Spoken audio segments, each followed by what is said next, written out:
ಎಲ್ಲರಿಗೂ ನಮಸ್ಕಾರಗಳು. ನಿಮ್ಮೆಲ್ಲರಿಗೂ ಕೂಡ ಗೊತ್ತಿರೋ ಹಾಗೆ ನೇಮಕಾತಿಗಳು ಆರಂಭ ಆಗಿದೆ. ನೀವೆಲ್ಲರೂ ಕೂಡ ಅದ್ಭುತವಾಗಿ ಅಧ್ಯಯನವನ್ನು ಮಾಡ್ತಾ ಇದ್ದೀರಾ ಅಂತ ಹೇಳಿ ನಾನು ಭಾವಿಸ್ತೀನಿ.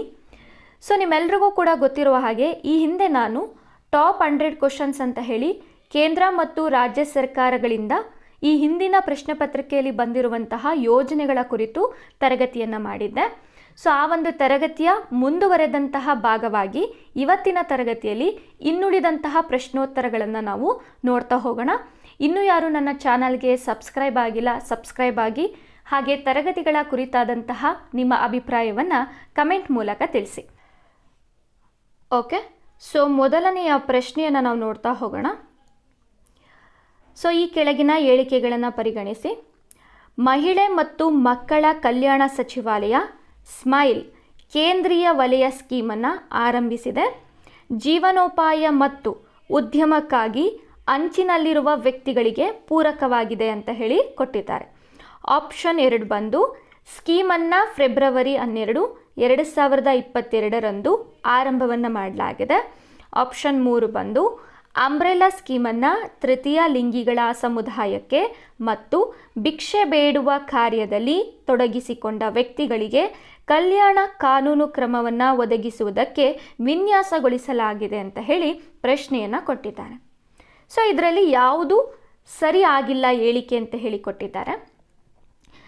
ಈ ಸ್ಮೈಲ್ ಅನ್ನುವಂತಹ ಒಂದು ಸ್ಕೀಮ್ ಬಂದಂಥ ಸಂದರ್ಭದಲ್ಲಿ ಇದು ಫೆಬ್ರವರಿ 12, 2022 ಆರಂಭ ಆಗಿದೆ.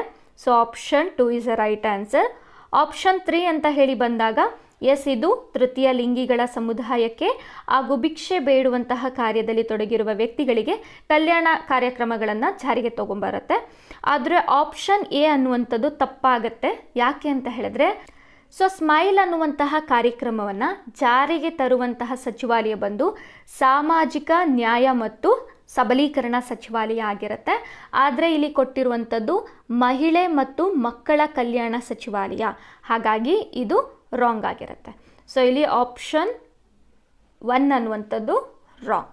ಓಕೆ, ಈ ಒಂದು ಸ್ಮೈಲ್ ಅನ್ನುವಂತಹ ಕಾರ್ಯಕ್ರಮದ ಕುರಿತು ನಾವು ಅಧ್ಯಯನವನ್ನು ಮಾಡ್ತಾ ಹೋಗೋಣ. ಇಲ್ಲಿ ಪ್ರಶ್ನೆಯನ್ನು ಸ್ವಲ್ಪ ಗಮನಿಸಿ. ಇಲ್ಲಿ ಸ್ಮೈಲ್ ಅನ್ನುವಂತಹ ಕೇಂದ್ರ ವಲಯ ಸ್ಕೀಮ್ ಅಂತ ಹೇಳಿದ್ದಾರೆ. ಅದೇ ರೀತಿಯಲ್ಲಿ ಇದೊಂದು ಅಂಬ್ರೆಲಾ ಸ್ಕೀಮ್ ಅಂತಲೂ ಕೂಡ ಹೇಳಿದ್ದಾರೆ. ಹಾಗಾದರೆ ನಿಮಗೆ ಇಲ್ಲಿ ಕನ್ಫ್ಯೂಷನ್ಸು, ಡೌಟ್ಸ್ ಕೂಡ ಬರುತ್ತೆ. ಸ್ಮೈಲ್ ಓಕೆ, ಈ ಅಂಬ್ರೆಲಾ ಸ್ಕೀಮ್ ಯಾಕೆ? ಇವೆರಡೂ ಕೂಡ ಒಂದೇನಾ ಅನ್ನುವಂತಹ ಪ್ರಶ್ನೆಗೆ ಉತ್ತರವನ್ನು ನೋಡ್ತಾ ಹೋಗೋಣ. ಮೊದಲಿಗೆ ಸ್ಮೈಲ್ ಅನ್ನುವಂತಹ ಕಾರ್ಯಕ್ರಮದ ಕುರಿತು ನಾವು ನೋಡೋದಾದರೆ 12 ಫೆಬ್ರವರಿ 2022 ಇದು ಜಾರಿಯಾಗತ್ತೆ. ಇದರ ಒಂದು ಫುಲ್ ಫಾರ್ಮನ್ನು ನಾವು ನೋಡೋದಾದರೆ support for marginalised individuals for livelihood and enterprise ಅನ್ನುವಂತಹ ವಿಚಾರವನ್ನು ನಾವು ನೋಡ್ಬೋದು. ಈ ಒಂದು ಯೋಜನೆಯನ್ನು ಸಾಮಾಜಿಕ ನ್ಯಾಯ ಮತ್ತು ಸಬಲೀಕರಣ ಸಚಿವಾಲಯ ಜಾರಿಗೆ ತಗೊಂಬರುತ್ತೆ. ಈ ಒಂದು ಯೋಜನೆಯು 2 ಉಪಯೋಜನೆಗಳನ್ನು ಒಳಗೊಂಡಿದೆ. ಫಸ್ಟ್ ಯೋಜನೆ ಬಂದು ಟ್ರಾನ್ಸ್ಜೆಂಡರ್ಸ್ ಅಂದರೆ ತೃತೀಯ ಲಿಂಗಿ ಸಮುದಾಯಕ್ಕೆ ಮೂಲ ಸೌಕರ್ಯಗಳನ್ನು ನೀಡುವಂತಹ ಒಂದು ಯೋಜನೆಯಾಗಿರುತ್ತೆ. ಹಾಗೆ ಭಿಕ್ಷಾಟನೆಯಲ್ಲಿ ತೊಡಗಿರುವಂತಹ ವ್ಯಕ್ತಿಗಳಿಗೆ ಮೂಲ ಸೌಕರ್ಯ ಯೋಜನೆಗಳನ್ನು ಕೊಡುವಂತಹ ಮತ್ತೊಂದು ಯೋಜನೆಯನ್ನು ನಾವು ನೋಡ್ಬೋದು. ನಂತರದಲ್ಲಿ ನಾನಿಲ್ಲಿ ಕೊಟ್ಟಿದ್ದೀನಿ ನೋಡಿ, ಇದು 2 ರೀತಿಯಾದಂತಹ ಉಪಯೋಜನೆಗಳನ್ನು ಒಳಗೊಂಡಿರುತ್ತೆ.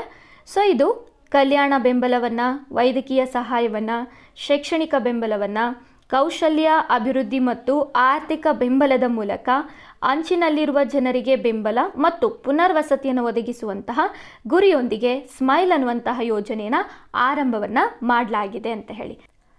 ಓಕೆ, ಒಟ್ಟಾರೆಯಾಗಿ ನಾವು ಒಂದು ಸ್ಮೈಲ್ ಯೋಜನೆ ಅಂತ ಹೇಳಿ ಬಂದಾಗ ಇದನ್ನು ನಾವು ಒಂದು ಅಂಬ್ರೆಲಾ ಸ್ಕೀಮ್ ಅಂತಲೂ ಕೂಡ ಕರಿಬಹುದಾಗಿರುತ್ತೆ. ಯಾಕೆ ನಾವು ಅಂಬ್ರೆಲಾ ಸ್ಕೀಮ್ ಅಂತ ಹೇಳಿ ಕರಿತೀವಿ ಅಂತ ಹೇಳಿದ್ರೆ, ನೋಡಿ, ಅಂಬ್ರೆಲಾ ಅಂತ ಹೇಳಿ ಬಂದಾಗ ಒಂದು ಮುಖ್ಯ ಯೋಜನೆ ಇರುತ್ತೆ. ಈ ಒಂದು ಮುಖ್ಯ ಯೋಜನೆಯ ಅಡಿಯಲ್ಲಿ ಹಲವಾರು ಉಪಯೋಜನೆಗಳನ್ನು ನಾವು ನೋಡ್ಬೋದಾಗಿರುತ್ತೆ. ಸೊ ಹಾಗಾಗಿ ಈ ಸ್ಮೈಲ್ ಸ್ಕೀಮ್ ಅಂತ ಹೇಳಿ ಬಂದಾಗ ಇದರ ಅಡಿಯಲ್ಲಿ ನಾವು ತೃತೀಯ ಲಿಂಗಿಗಳಿಗೆ ಸಂಬಂಧಪಟ್ಟಂತಹ ಒಂದು ಉಪಯೋಜನೆಯನ್ನು ನೋಡ್ತೀವಿ. ಹಾಗೆ ಭಿಕ್ಷಾಟನೆಯಲ್ಲಿ ತೊಡಗಿರುವಂತಹ ವ್ಯಕ್ತಿಗಳಿಗೆ ಸಂಬಂಧಪಟ್ಟಂತಹ ಮತ್ತೊಂದು ಉಪಯೋಜನೆಯನ್ನು ನೋಡ್ತೀವಿ. ಅಂದರೆ ಒಂದು ಮುಖ್ಯ ಯೋಜನೆ ಇದ್ದು ಅದರ ಅಡಿಯಲ್ಲಿ ಇತರ ಹಲವಾರು ಉಪಯೋಜನೆಗಳನ್ನು ಒಳಗೊಂಡಿರುವಂತಹ ಯೋಜನೆಗಳನ್ನು ನಾವು ಅಂಬ್ರೆಲಾ ಸ್ಕೀಮ್ ಅಂತ ಹೇಳಿ ಕರಿತೀವಿ. ಹಾಗಾಗಿ ಸ್ಮೈಲ್ ಅನ್ನುವಂತಹ ಯೋಜನೆ ಕೂಡ ಒಂದು ಅಂಬ್ರೆಲಾ ಸ್ಕೀಮ್ ಆಗಿರುತ್ತೆ ಅಂತ ಹೇಳಿ ಪ್ರಶ್ನೆಯಲ್ಲಿ ಕೊಟ್ಟಿರುವಂಥದ್ದನ್ನು ನಾವು ನೋಡ್ಬೋದು. ಓಕೆ, ಸೊ ನಮ್ಮ ಭಾರತದಲ್ಲಿ ಹಲವಾರು ಅಂಬ್ರೆಲಾ ಸ್ಕೀಮ್ಗಳನ್ನು ನಾವು ನೋಡ್ಬೋದಾಗಿರುತ್ತೆ. ಸೊ ಅದರಲ್ಲಿ ಬಹಳಷ್ಟು ಪ್ರಾಮುಖ್ಯತೆಯನ್ನು ಪಡ್ಕೊಂಡಿರುವಂತಹ ಯೋಜನೆಗಳು ಅಂತ ಹೇಳಿ ನೋಡೋದಾದರೆ umbrella scheme for safety, security and empowerment of women ಅಂತ ಹೇಳಿ ಒಂದು ಮುಖ್ಯ ಯೋಜನೆಯನ್ನು ವುಮೆನ್ ಪ್ರೊಟೆಕ್ಷನ್ ಆ್ಯಂಡ್ ಎಂಪವರ್ಮೆಂಟ್ಗಾಗಿ ministry of women and child development ಅನ್ನುವಂತಹ ಸಚಿವಾಲಯ ಜಾರಿಗೆ ತಗೊಂಡು ಬಂದಿದೆ ಅಂತ ಹೇಳಿ ನಾವು ನೋಡ್ಬೋದು. ಸೊ ಇದಾದ ನಂತರದಲ್ಲಿ umbrella scheme for welfare of SCs, STs and minorities and OBC ಅನ್ನುವಂತಹ ಒಂದು ಮುಖ್ಯ ಯೋಜನೆಯನ್ನು ministry of social justice and empowerment, tribal affairs and minority affairs ಅನ್ನುವಂತಹ ಸಚಿವಾಲಯ ಜಾರಿಗೆ ತಗೊಂಡು ಬಂದಿದೆ. ಇದಾದ ನಂತರದಲ್ಲಿ ನಾವು ಸ್ಮೈಲ್ ಅನ್ನುವಂತಹ ಒಂದು ಮುಖ್ಯ ಯೋಜನೆಯ ಕುರಿತು ನೋಡಿದ್ದೀವಿ. ಸೊ ನಂತರದಲ್ಲಿ ನಾವು umbrella scheme on modernisation of police force ಅನ್ನುವಂತಹ ಒಂದು ಮುಖ್ಯ ಕಾರ್ಯಕ್ರಮವನ್ನು ನಾವು ನೋಡ್ಬೋದು. ಈ ಒಂದು ಯೋಜನೆಯನ್ನು ಮಿನಿಸ್ಟ್ರಿ ಆಫ್ ಹೋಮ್ ಅಫೇರ್ಸ್ ಅವರು ಜಾರಿಗೆ ತಗೊಂಡು ಬಂದಿದ್ದಾರೆ ಅಂತ ಹೇಳಿ ನಾವು ನೋಡ್ಬೋದಾಗಿರುತ್ತೆ. ಸೊ ಅಂಬ್ರೆಲಾ ಸ್ಕೀಮ್ ಅಂತ ಹೇಳಿ ಬಂದಂಥ ಸಂದರ್ಭದಲ್ಲಿ ವೆರಿ ಇಂಪಾರ್ಟೆಂಟು ಸ್ಮೈಲ್ ಸ್ಕೀಮ್. ಅದಾದ ನಂತರದಲ್ಲಿ umbrella scheme for safety, security and empowerment of women. So ಈ ಒಂದು ಯೋಜನೆ ಮೇಲೆ ಕೂಡ ಪ್ರಶ್ನೆಗಳು ಬಂದಿದೆ. ಹಾಗೆ umbrella scheme for welfare of SCs, STs, minorities ಮತ್ತು OBC. ಸೊ ಇದ್ರ ಮೇಲೂ ಕೂಡ ಪ್ರಶ್ನೆಗಳು ಬಂದಿರೋದನ್ನು ನಾವು ನೋಡ್ಬೋದಾಗಿರುತ್ತೆ. ಸೊ ಇವುಗಳ ಬಗ್ಗೆ ನಾವು ಅಧ್ಯಯನವನ್ನು ಮಾಡ್ತಾ ಹೋಗೋಣ. ಓಕೆ, ಸೊ ಮೊದಲಿಗೆ ನಾವು umbrella scheme for safety, security and empowerment of women ಅನ್ನುವಂತಹ ಒಂದು ಮುಖ್ಯ ಕಾರ್ಯಕ್ರಮ 2018ರಿಂದ 19ರವರೆಗೆ ಜಾರಿಯಾಗಿರುತ್ತೆ. ಅದಾದ ನಂತರದಲ್ಲಿ ಮತ್ತೆ 2021 ಮತ್ತು 22ನೇ ಸಾಲಿನಲ್ಲಿ ಜಾರಿಗೆ ತಗೊಂಬರ್ತಾರೆ ಅಂತ ಹೇಳಿ ನಾವು ನೋಡ್ಬೋದು. ಸೊ ಇಲಾಖೆ ಅಂತ ಹೇಳಿ ಬಂದಾಗ ministry of women and child development ಸಚಿವಾಲಯದ ಅಡಿಯಲ್ಲಿ ಈ ಒಂದು ಯೋಜನೆಯನ್ನು ಜಾರಿಗೆ ತಗೊಂಬರ್ತಾರೆ. ಸೊ ಈ ಒಂದು ಅಂಬ್ರೆಲಾ ಯೋಜನೆಯ ಅಡಿಯಲ್ಲಿ ನಾವು 3 ರೀತಿಯಾದಂತಹ ಉಪಯೋಜನೆಗಳನ್ನು ನಾವು ನೋಡ್ಬೋದು. ಮೊದಲಿಗೆ ಮಿಷನ್ ಶಕ್ತಿಯನ್ನು ನೋಡ್ತೀವಿ. ನಂತರದಲ್ಲಿ ಮಿಷನ್ ಪೋಷಣ್ 2.0 ಅಂತ ಹೇಳಿ ಮತ್ತೊಂದು ಯೋಜನೆಯನ್ನು ನೋಡ್ತೀವಿ. ಹಾಗೆ ಮಿಷನ್ ವಾತ್ಸಲ್ಯ ಅಂತ ಹೇಳಿ ಮತ್ತೊಂದು ಯೋಜನೆಯನ್ನು ನೋಡ್ತೀವಿ. ಸೊ ಒಟ್ಟಾರೆಯಾಗಿ ನಾವು 3 ಯೋಜನೆಗಳನ್ನು ಈ ಒಂದು ಅಂಬ್ರೆಲಾ ಸ್ಕೀಮ್ನ ಅಡಿಯಲ್ಲಿ ನೋಡ್ಬೋದು. ಸೊ ಮೊದಲಿಗೆ ನಾವು ಮಿಷನ್ ಶಕ್ತಿ ಅಂತ ಹೇಳಿದ್ರೆ ಏನು ಅಂತ ಹೇಳಿ ನಾವು ನೋಡೋಣ. ಎಸ್, ಇಲ್ಲಿ ಮಿಷನ್ ಶಕ್ತಿಯಲ್ಲಿ ಮತ್ತೆ 2 ಕ್ಯಾಟಗರಿಯನ್ನು ಮಾಡಲಾಗುತ್ತೆ. ಒಂದು ಸಂಭಾಲ್ ಅಂತ ಹೇಳಿ, ಮತ್ತೊಂದು ಸಾಮರ್ಥ್ಯ ಅಂತ ಹೇಳಿ. ಸೊ ಇಲ್ಲಿ ಮಿಷನ್ ಶಕ್ತಿಯ ಅಡಿಯಲ್ಲಿರುವಂತಹ ಸಂಭಾಲ್ ಅಂತ ಹೇಳಿದ್ರೆ ಸೇಫ್ಟಿ, ಸೆಕ್ಯೂರಿಟಿ ಆಫ್ ವುಮೆನ್ ಅಂತ ಹೇಳಿ. ಸೊ ಇದಕ್ಕೆ ಸಂಬಂಧಪಟ್ಟಂತಹ ಯೋಜನೆಗಳನ್ನು ಜಾರಿಗೆ ತಗೊಂಡ್ಬರ್ತಾರೆ. ನಂತರದಲ್ಲಿ ಸಾಮರ್ಥ್ಯ ಅಂತ ಹೇಳಿದ್ರೆ ಎಂಪವರ್ಮೆಂಟ್ ಆಫ್ ವುಮೆನ್, ಅಂದರೆ ಉದ್ಯೋಗವನ್ನು ಕಲ್ಪಿಸುವಂತಹ ಯೋಜನೆಗಳನ್ನು ಈ ಒಂದು ಸಾಮರ್ಥ್ಯ ಅನ್ನುವಂತಹ ಒಂದು ಯೋಜನೆಯ ಅಡಿಯಲ್ಲಿ ಜಾರಿಗೆ ತಗೊಂಡ್ಬರ್ತಾರೆ. ಓಕೆ, ಸೊ ಇಲ್ಲಿ ಸಂಭಾಲ್ ಅಂತ ಹೇಳಿ ಬಂದಂಥ ಸಂದರ್ಭದಲ್ಲಿ ನಾವು ಒನ್ ಸ್ಟಾಪ್ ಸೆಂಟರ್ಸನ್ನು ನೋಡ್ತೀವಿ, ಮಹಿಳಾ ಪೊಲೀಸ್ ವಾಲಂಟಿಯರ್ಸನ್ನು ನೋಡ್ತೀವಿ, ವುಮೆನ್ ಹೆಲ್ಪ್ಲೈನ್ ಇದೆ, ಸ್ವಧಾರ್ ಇದೆ, ಉಜ್ವಲ ಅಮಾಂಗ್ ಅದರ್ಸ್ ಇದೆ. ನಂತರದಲ್ಲಿ ಸಾಮರ್ಥ್ಯ ಅಂತ ಬಂದಾಗ ಬೇಟಿ ಬಚಾವೋ ಬೇಟಿ ಪಡಾವೋ ಅನ್ನುವಂತಹ ಯೋಜನೆಯನ್ನು ನೋಡ್ತೀವಿ, ಪ್ರಧಾನ ಮಂತ್ರಿ ಮಾತೃವಂದನಾ ಯೋಜನೆಯನ್ನು ನಾವು ನೋಡ್ತೀವಿ. ಸೊ ಇಲ್ಲಿ ಒನ್ ಸ್ಟಾಪ್ ಸೆಂಟರ್ಸ್ ಅಂತ ಹೇಳಿದ್ರೆ ಸೊ ಈ ಒಂದು ಸೆಂಟರ್ಸನ್ನು ನಾವು ಶಕ್ತಿ ಸೆಂಟರ್ಸ್ ಅಂತ ಕೂಡ ಕರಿತೀವಿ. ಸೊ ಇಲ್ಲಿ ಮಹಿಳೆಯರಿಗೆ ಯಾವುದೇ ರೀತಿಯಾದಂತಹ ಒಂದು ಸಪೋರ್ಟ್ ಅನ್ನುವಂಥದ್ದು ಈ ಒಂದು ಸೆಂಟರ್ಸಿಂದ ಸಿಗುತ್ತೆ. ಅದು ಮೆಡಿಕಲ್ ಆಗಿರ್ಬೋದು, ಅಥವಾ ಪೊಲೀಸ್ ಹೆಲ್ಪ್ ಆಗಿರ್ಬೋದು, ಅಥವಾ ಲೀಗಲ್ ಹೆಲ್ಪ್ ಆಗಿರ್ಬೋದು, ಕೌನ್ಸೆಲಿಂಗ್ ಆಗಿರ್ಬೋದು, ಅಥವಾ ಟೆಂಪ್ರವರಿ ಶೆಲ್ಟರ್ ಆಗಿರ್ಬೋದು, ಅಂದರೆ ಒಂದು ತಾತ್ಕಾಲಿಕವಾಗಿ ಅವರಿಗೆ ವಸತಿಯನ್ನು ಕೊಡುವಂಥದ್ದಾಗಿರ್ಬೋದು. ಹೀಗೆ ಮಹಿಳೆಯರಿಗೆ ಒಂದು ಸಹಾಯ ಆಗೋ ರೀತಿಯಲ್ಲಿ ಒಂದು ವ್ಯವಸ್ಥೆಯನ್ನು ಇವರು ಮಾಡಿಕೊಡ್ತಾರೆ ಅಂತ ಹೇಳಿ ನೋಡ್ಬೋದು. ನಂತರದಲ್ಲಿ ವುಮೆನ್ ಹೆಲ್ಪ್ಲೈನ್ ಅಂತ ಹೇಳಿ ಬರುತ್ತೆ 181 24/7. ಸೊ ಇಲ್ಲೇನು ಮಾಡಲಾಗುತ್ತೆ, ಮಹಿಳೆಯರಿಗೆ ಒಂದು ಸಪೋರ್ಟ್ ಸಿಸ್ಟಮನ್ನು ಕೊಡಲಾಗುತ್ತೆ, ಇನ್ಫಾರ್ಮೇಷನ್ಸನ್ನು ಕೊಡಲಾಗುತ್ತೆ. ಹಾಗೆ referral to the nearby service, police ಆಗಿರ್ಬೋದು, ಹಾಸ್ಪಿಟಲ್ಸ್ ಆಗಿರ್ಬೋದು. ಸೊ ಪ್ರತಿಯೊಂದಕ್ಕೂ ಕೂಡ ಮಹಿಳೆಯರಿಗೆ ಹೆಲ್ಪ್ ಬೇಕಾಗಿದ್ದಂಥ ಸಂದರ್ಭದಲ್ಲಿ ಅವರು ಕಾಲನ್ನು ಮಾಡ್ಬೋದಾಗಿರುತ್ತೆ. ನಂತರ ಬೇಟಿ ಬಚಾವೋ ಬೇಟಿ ಪಡಾವೋ ಅನ್ನುವಂತಹ ಒಂದು ಪ್ರಸಿದ್ಧವಾದಂತಹ ಯೋಜನೆಯನ್ನು ಕೂಡ ನಾವು ನೋಡ್ಬೋದು. ಸೊ ಇಲ್ಲಿ save the daughter, educate the daughter to aim promote the girl child ಎಜುಕೇಷನ್ಸನ್ನು ನಾವು ನೋಡ್ತೀವಿ. ಅಂದರೆ ಹೆಣ್ಣು ಮಕ್ಕಳಿಗೆ ಒಂದು ಶಿಕ್ಷಣವನ್ನು ಕೊಡಿಸುವಂತಹ ಒಂದು ಅದ್ಭುತವಾದಂತಹ ಯೋಜನೆ ಅಂತ ಹೇಳಿ ನಾವು ನೋಡ್ಬೋದು. ನಂತರದಲ್ಲಿ ಸೊ ಇಲ್ಲಿ ಮಹಿಳಾ ಪೊಲೀಸ್ ವಾಲಂಟಿಯರ್ಸ್ ಅಂತ ಹೇಳಿ, ಸೊ ಇವರು women volunteers act as a link between police and community to report the violence or harassment cases ಅಂತ ಹೇಳಿ. ಸೊ ಮಹಿಳೆಯರಿಗೆ ವೈಲೆನ್ಸ್ ಆಗ್ತಾ ಇದ್ರೆ, ಹರಾಸ್ಮೆಂಟ್ ಆಗ್ತಾ ಇದ್ರೆ, ಸೊ ಆ ಎಲ್ಲ ವಿಚಾರಗಳಿಗೆ ಸಂಬಂಧಪಟ್ಟಿರೋ ಹಾಗೆ ಮಹಿಳೆಯರಿಗೂ ಮತ್ತು ಏನು ಸಿಸ್ಟಮ್ ಇದೆ, ಪೊಲೀಸ್ ಸಿಸ್ಟಮ್ ಇದೆ, ಸೊ ಅದರ ಮಧ್ಯದಲ್ಲಿ ಸೊ ಮಹಿಳೆಯರಿಗೆ ಸಪೋರ್ಟ್ ಸಿಸ್ಟಮ್ ಆಗಿ ಕೆಲಸವನ್ನು ನಿರ್ವಹಿಸ್ತಾರೆ ಅಂತ ಹೇಳಿ ನಾವು ನೋಡ್ಬೋದಾಗಿರುತ್ತೆ. ಸೊ ನಂತರದಲ್ಲಿ ಮಹಿಳೆಯರಿಗೆ ಒಂದು ಲೀಗಲ್ ರೈಟ್ಸ್ಗಳನ್ನು ಕೊಡುವಂಥದ್ದು ಅಥವಾ ಒಂದು ಕಾನೂನಿನ ಅರಿವನ್ನು ಮೂಡಿಸುವಂತಹ ಯೋಜನೆಗಳನ್ನು ಕೂಡ ಜಾರಿಗೆ ತಗೊಂಡ್ಬಂದಿದ್ದಾರೆ. ನಂತರದಲ್ಲಿ ಪ್ರಧಾನಮಂತ್ರಿ ಮಹಿಳಾ ಶಕ್ತಿ ಕೇಂದ್ರಗಳನ್ನು ಕೂಡ ಜಾರಿಗೆ ತಗೊಂಡ್ಬಂದಿದ್ದಾರೆ. ಯಾಕೆಂದರೆ ಏನು ಗ್ರಾಮೀಣ ಭಾಗದ ಮಹಿಳೆಯರಿರ್ತಾರೆ ಅವರಿಗೆ ಒಂದು ಜಾಗೃತಿಯನ್ನು ಮೂಡಿಸೋ ರೀತಿಯಲ್ಲಿ, ಅವರಿಗೆ ಒಂದು ತರಬೇತಿಯನ್ನು ಕೊಡುವಂತಹ ರೀತಿಯಲ್ಲಿ, ಹಾಗೆ ಅವರಲ್ಲಿ ಒಂದು ಕೆಪಾಸಿಟಿ ಬಿಲ್ಡಿಂಗನ್ನು ಮಾಡೋ ರೀತಿಯಲ್ಲಿ, ಅವರಿಗೆ ಒಂದು ಕಾನ್ಫಿಡೆನ್ಸನ್ನು ಕೊಡುವ ರೀತಿಯಲ್ಲಿ ಯೋಜನೆಗಳನ್ನು ಜಾರಿಗೆ ತಗೊಂಡ್ಬಂದಿದ್ದಾರೆ ಅಂತ ಹೇಳಿ ನೋಡ್ಬೋದು. ಓಕೆ, ಸೊ ಇದಿಷ್ಟು ಕೂಡ ಮಿಷನ್ ಶಕ್ತಿಗೆ ಸಂಬಂಧಪಟ್ಟಂತಹ ಮಾಹಿತಿ ಆಗಿರುತ್ತೆ. ಸೊ ನಂತರದಲ್ಲಿ ಎರಡನೇ ಪ್ರಮುಖವಾದಂಥ ಅಂಶ ಅಂತ ಹೇಳಿದ್ರೆ ಸೊ ಮಿಷನ್ ಪೋಷಣ್ 2.0 ಅಂತ ಹೇಳಿ, ಸೊ ಇದನ್ನು ಪೋಷಣ್ ಅಭಿಯಾನ ಅಂತಲೂ ಕೂಡ ಕರೀತಾರೆ. ಸೊ ಇದೇನು ಅಂತ ಹೇಳಿದ್ರೆ ಒಂದು ನ್ಯೂಟ್ರಿಷನ್ ಪ್ರೋಗ್ರಾಮ್ ಆಗಿರುತ್ತೆ. ಸೊ ಅಂದರೆ ಪೋಷಕಾಂಶಯುಕ್ತವಾದಂತಹ ಒಂದು ಆಹಾರವನ್ನು ನೀಡುವಂಥದ್ದು ಈ ಒಂದು ಕಾರ್ಯಕ್ರಮದ ಒಂದು ಮುಖ್ಯ ಉದ್ದೇಶ ಆಗಿರುತ್ತೆ. ಸೊ ಇದರ ಅಡಿಯಲ್ಲಿ ನಾವು ಸೊ ಇಂಟಿಗ್ರೇಟೆಡ್ ಚೈಲ್ಡ್ ಡೆವಲಪ್ಮೆಂಟ್ ಸ್ಕೀಮನ್ನು ಕೂಡ ನೋಡ್ಬೋದು. ಹಾಗೆ ಅಂಗನವಾಡಿ ಸರ್ವಿಸ್ ಅಂತಲೂ ಕೂಡ ನೋಡ್ತೀವಿ. ಸೊ ಅಂಗನವಾಡಿಯಲ್ಲಿ ಸೊ ಮಕ್ಕಳು ಏನು ಬರ್ತಾರೆ, ಸೊ ಅವರಿಗೆ ಪೋಷಕಾಂಶಯುಕ್ತವಾದಂಥ ಆಹಾರವನ್ನು ಕೊಡುವಂಥದ್ದು.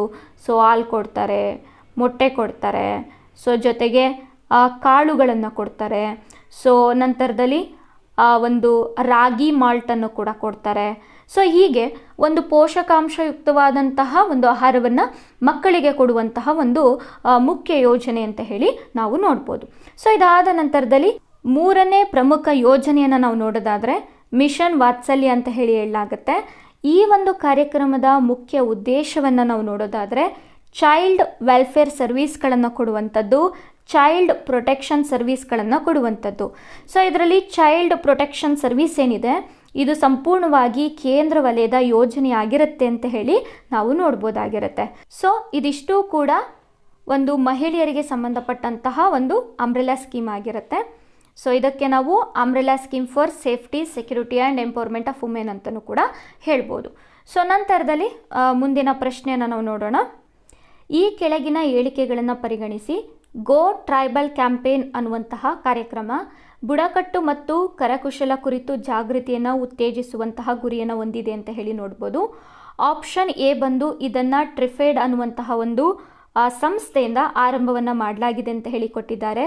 ಸೊ ಸೆಕೆಂಡ್ ಆಪ್ಷನ್ ಬಂದು ಇದು ಈಶಾನ್ಯ ಪ್ರದೇಶಗಳ ಬುಡಕಟ್ಟುಗಳನ್ನು ಮಾತ್ರ ಒಳಗೊಂಡಿದ್ದು ಅಥವಾ ಸಂಬಂಧಪಟ್ಟಿದೆ ಅಂತ ಹೇಳಿ ನೋಡ್ಬೋದು. ಥರ್ಡ್ ಆಪ್ಷನ್ ಬಂದು ಇದು ಉಪ ಹಿಮಾಲಯ ಪ್ರದೇಶಗಳಿಗೆ ಸಂಬಂಧಪಟ್ಟಿದೆ ಅಂತ ಹೇಳಿ ನೋಡ್ಬೋದು.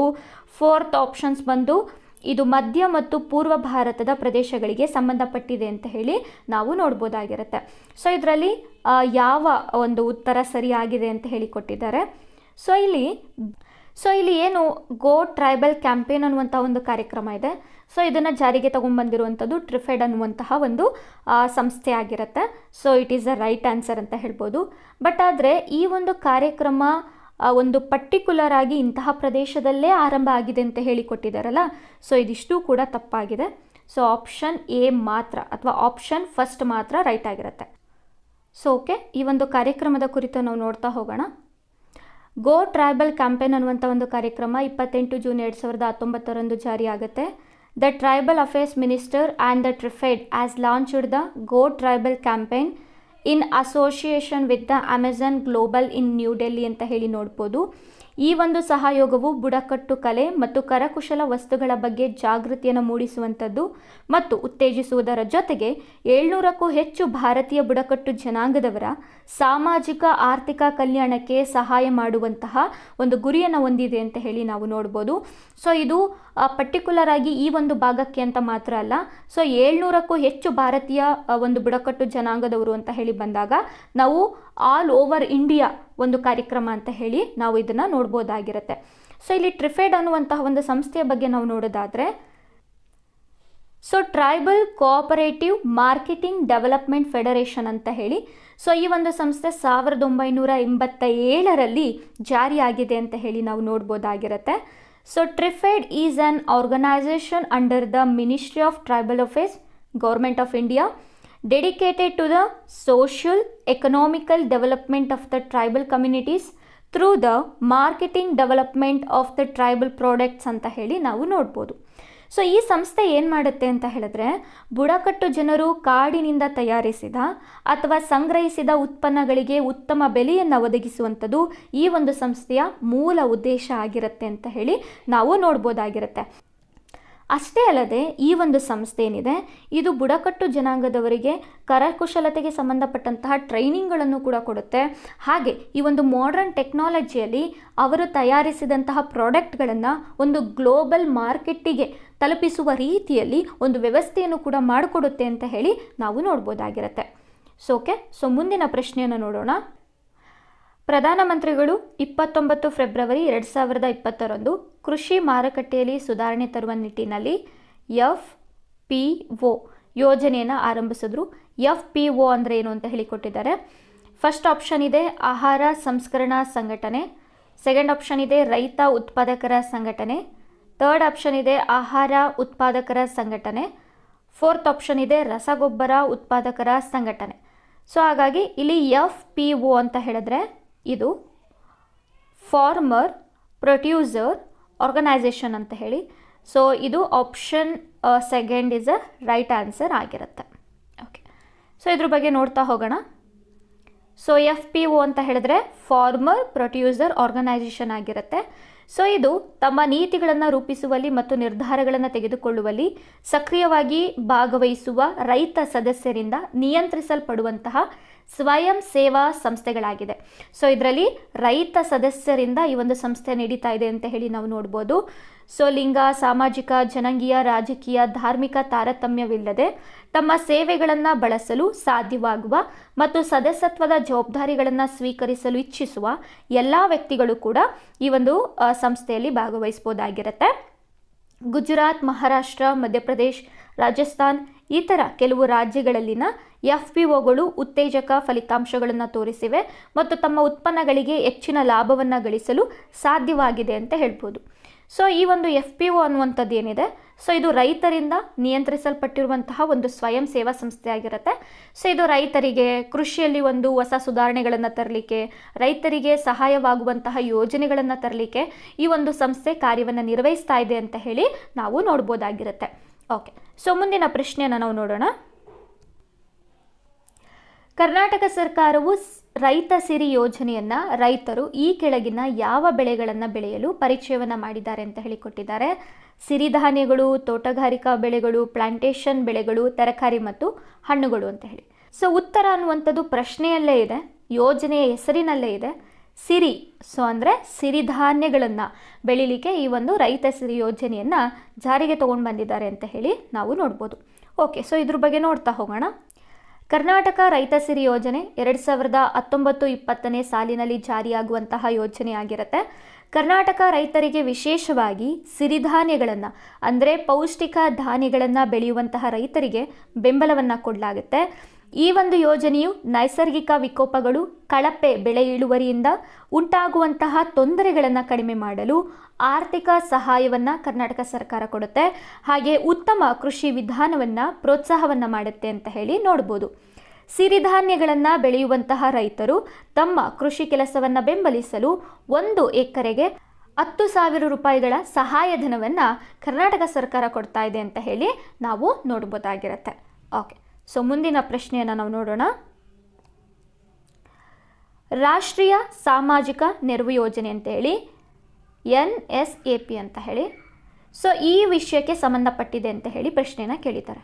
ಆಪ್ಷನ್ 1 ಬಂದು ಸಾಮಾಜಿಕ ಪಿಂಚಣಿ ಇದೆ, ಆಪ್ಷನ್ 2 ಬಂದು ಸ್ವಯಂ ಉದ್ಯೋಗ, ಆಪ್ಷನ್ 3 ಬಂದು ಉದ್ಯೋಗ, ಹಾಗೆ ಆಪ್ಷನ್ 4 ಬಂದು ಕೌಶಲ್ಯ ಅಭಿವೃದ್ಧಿ ಅಂತ ಇದೆ. ಸೊ NSAP ಅನ್ನುವಂಥದ್ದು ಒಂದು ಸಾಮಾಜಿಕ ಪಿಂಚಣಿಗೆ ಸಂಬಂಧಪಟ್ಟಂತಹ ಒಂದು ಯೋಜನೆ ಆಗಿರುತ್ತೆ ಅಂತ ಹೇಳಿ ನಾವು ನೋಡ್ಬೋದಾಗಿರುತ್ತೆ. ಸೊ ಇದ್ರ ಬಗ್ಗೆ ನೋಡ್ತಾ ಹೋಗೋಣ.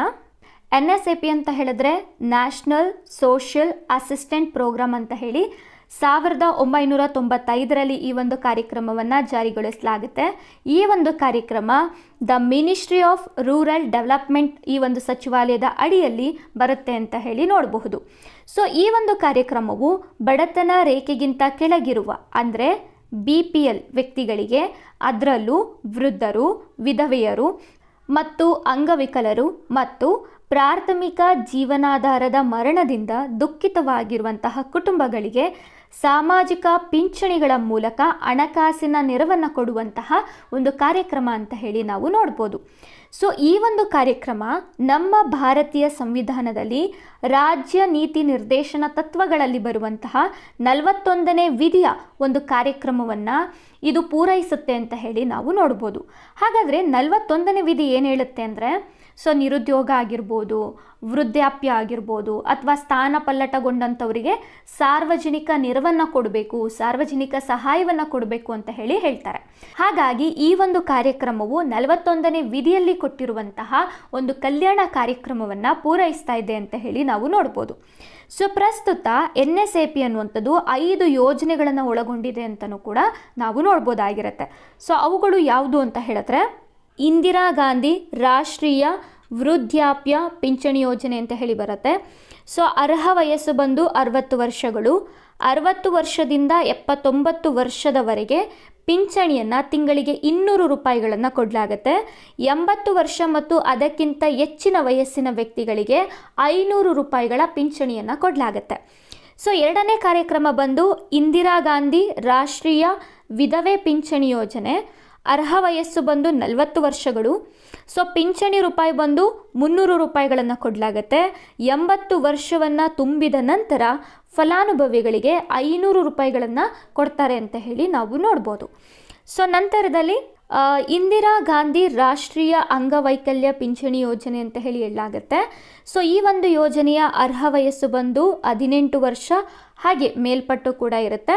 ಸೊ ಯಾರಿಗೆ 80% ಅಷ್ಟು ಅಂಗವೈಕಲ್ಯತೆ ಇರುತ್ತೆ, ಸೊ ಅವರು ಕೂಡ ಈ ಒಂದು ಯೋಜನೆಗೆ ಅರ್ಹರಾಗಿರ್ತಾರೆ. ಸೊ ಇಲ್ಲಿ ಕೊಡುವಂತಹ ಮೊತ್ತವನ್ನು ನಾವು ನೋಡೋದಾದರೆ 300 ರೂಪಾಯಿಗಳನ್ನು ಕೊಡ್ತಾರೆ. 80 ವರ್ಷವನ್ನು ತುಂಬಿದಂತಹ ನಂತರದಲ್ಲಿ 500 ರೂಪಾಯಿಗಳನ್ನು ಕೊಡ್ತಾರೆ ಅಂತ ಹೇಳಿ ನಾವು ನೋಡ್ಬೋದು. ಇನ್ನು ರಾಷ್ಟ್ರೀಯ ಕುಟುಂಬ ಪ್ರಯೋಜನ ಯೋಜನೆ ಅಂತ ಹೇಳಿ ಇದೆ. ಫಲಾನುಭವಿಯ ಮರಣದ ಸಂದರ್ಭದಲ್ಲಿ ದುಃಖಿತ ಕುಟುಂಬಕ್ಕೆ 20,000 ರೂಪಾಯಿಗಳನ್ನು ಕೊಡಲಾಗುತ್ತೆ ಅಂತ ಹೇಳಿ ನಾವು ನೋಡ್ಬೋದು. ಇನ್ನು ಅನ್ನಪೂರ್ಣ ಯೋಜನೆ 2000ದಲ್ಲಿ ಬಂದಿದೆ.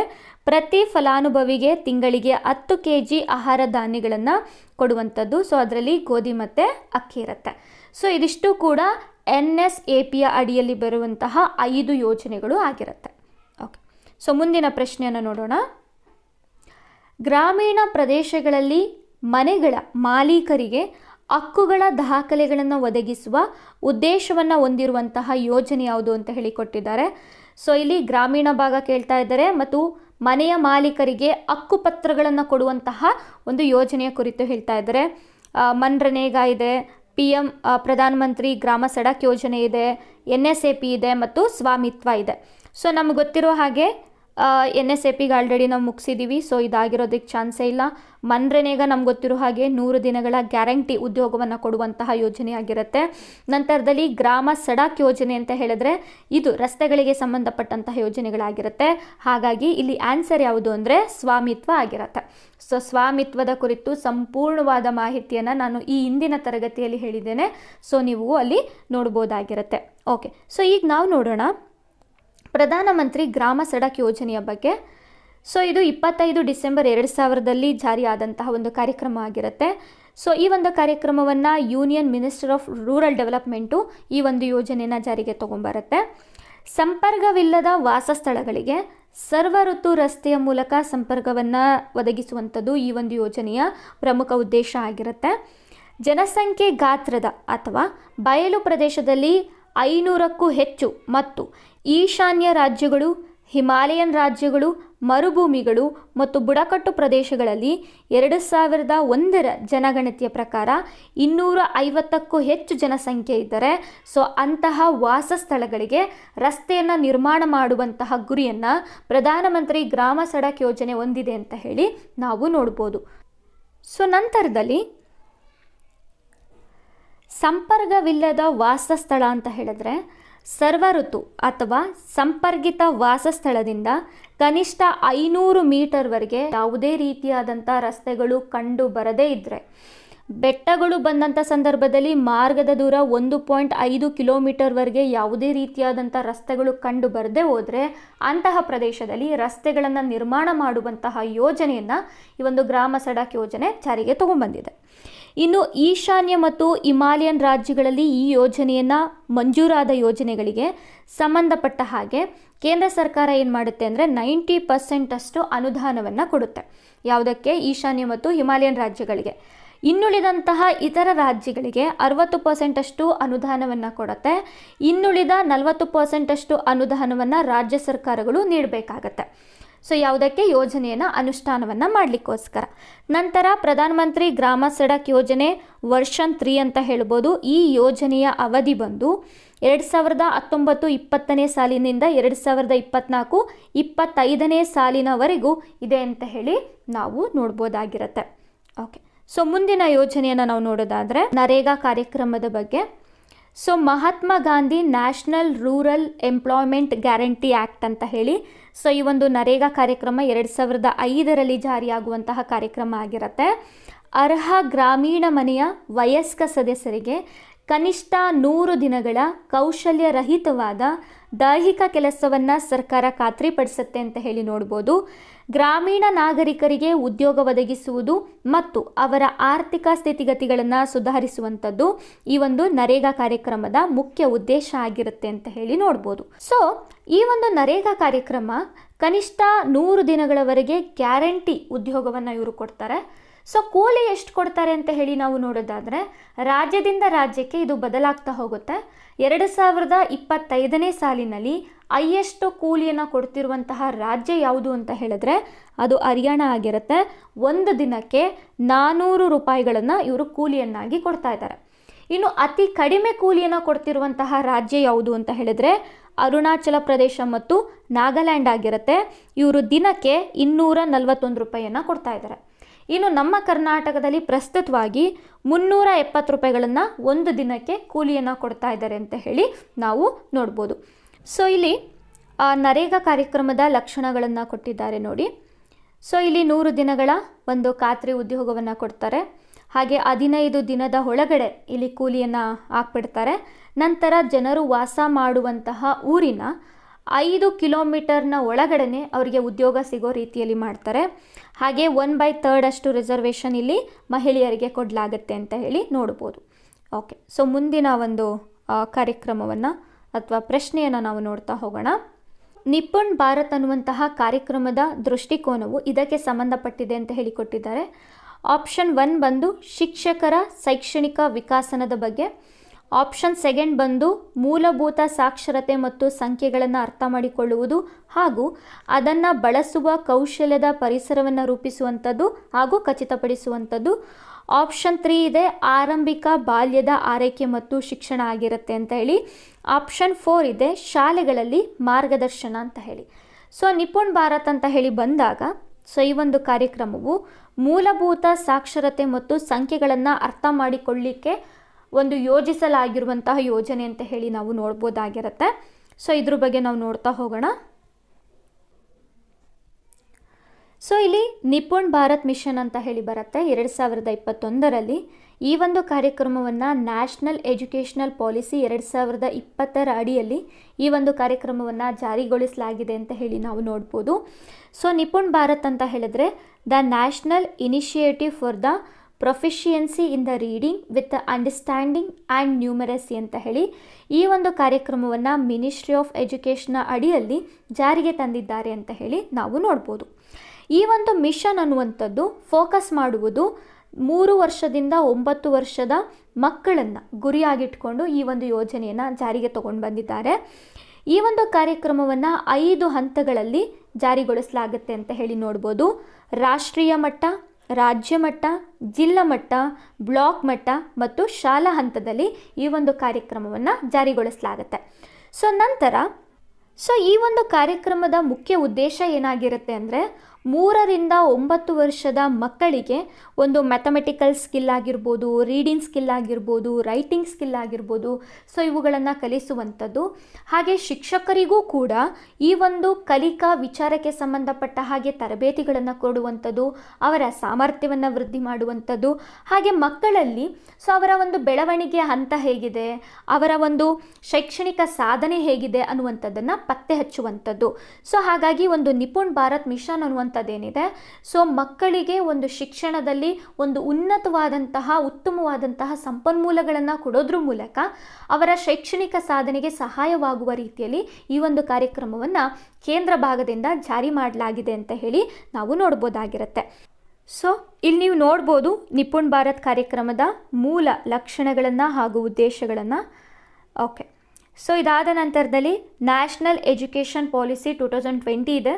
ಸೊ ಈ ಒಂದು ರಿಪೋರ್ಟ್ ತುಂಬ ಇಂಪಾರ್ಟೆಂಟು ನಮಗೆ ಎಕ್ಸಾಮ್ ದೃಷ್ಟಿಯಿಂದ. ಸೊ ಇದ್ರ ಬಗ್ಗೆ ನಾವು ನೋಡ್ತಾ ಹೋಗೋಣ ಸೊ ಮುಂದಿನ ತರಗತಿಯಲ್ಲಿ. ಸೊ ಇಲ್ಲಿವರೆಗೂ ನನ್ನ ತರಗತಿಯನ್ನು ಕೇಳಿದಂತಹ ನಿಮ್ಮೆಲ್ಲರಿಗೂ ಕೂಡ ಧನ್ಯವಾದಗಳು.